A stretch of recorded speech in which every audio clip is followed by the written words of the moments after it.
everyone, I am Sarita Srivastava from Mahatma Gandhi Shikshan Sansthan.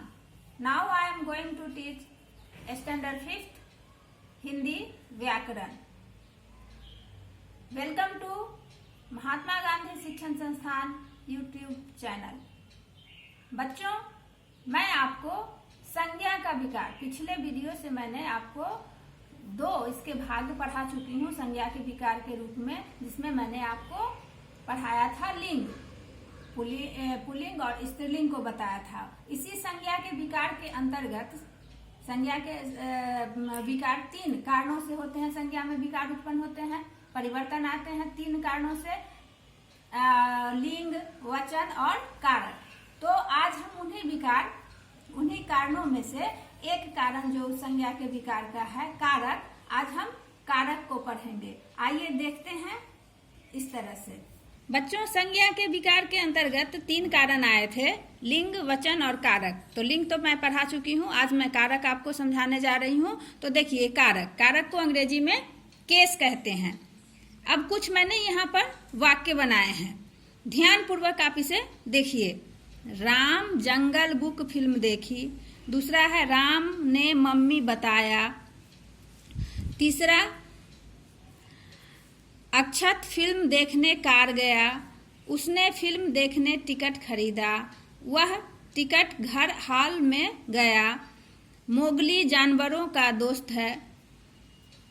Mowgli शेर की पीठ बैठा है। तो इस तरह से हमने ये वाक्य देखे। इन वाक्यों को देखने से आपको क्या पता चलता है? आप इसका मतलब सही समझ पा रहे हो, नहीं समझ पा रहे होगे। क्योंकि यह वाक्य जो है वह स्पष्ट नहीं है। अब राम जंगल बुक फिल्म देखी, राम ने मम्मी बताया, अब ये स्पष्टता नहीं आ रही है इसमें, ये वाक्य स्पष्ट नहीं है, इसलिए इसमें से कुछ भी हमें ठीक से इसका मतलब समझ में नहीं आ रहा है। अब मैंने पुनः इन्हीं वाक्यों को दोबारे से लिखा है। ये देखिए आप यहाँ पर कि राम ने जंगल बुक फिल्म देखी। दूसरा है राम ने मम्मी को बताया। तीसरा है अक्षत फिल्म देखने कार से गया। चौथा में है उसने फिल्म देखने के लिए टिकट खरीदा। पांचवा, वह टिकट घर से हॉल में गया। छठा है मोगली शेर की पीठ पर बैठा है। मोगली जानवरों का दोस्त है। और अरे मोगली गिर गया। तो इस तरह से जो आप ये देख रहे हो, ने, को, से, के लिए, से, पर, का, अरे, इन तमाम शब्दों को जोड़ने के बाद आपने क्या देखा कि ये वाक्य अब स्पष्ट हैं, क्योंकि यहाँ शब्दों को जोड़ने के लिए हमने ने, को, के, से, का, पर इत्यादि शब्दों का प्रयोग किया है कि शब्दों को आपस में जोड़ने वाली यही शब्द, ये शब्द जो है ने, को, से, के लिए, ये सब शब्द जो है, यह शब्द कारक चिन्ह या विभक्ति चिन्ह कहलाता है, या कुछ विद्वान इसे कारकीय परसर्ग भी कहते हैं। अब इस तरह से हमने क्या जाना बच्चों? कारक की परिभाषा कि कारक किसे कहते हैं। कारक किसे कहते हैं? तो संज्ञा या सर्वनाम शब्द के जिस रूप से उसका संबंध वाक्य के अन्य शब्दों के साथ पता चलता है, उसे कारक कहते हैं। जैसे यहाँ देखा था कि राम ने जंगल बुक फिल्म देखी, तो राम का संबंध राम ने जंगल बुक से, इससे संबंध इसको बता रहा है, जोड़ रहा है वाक्य के अन्य शब्दों के साथ।